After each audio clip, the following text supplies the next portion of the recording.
play Robert De Niro's wife, Maggie, and she's really kind of the rock for the family. They have to move around quite a bit, and she's sort of the glue of the family and hits the ground running wherever they happen to land and keeps the family spirits up, like most women.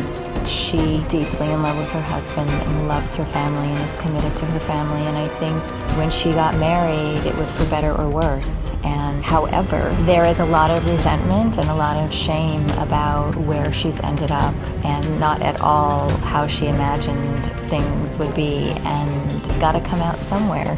I love Robert De Niro, so it was nice that we actually had some screen time together.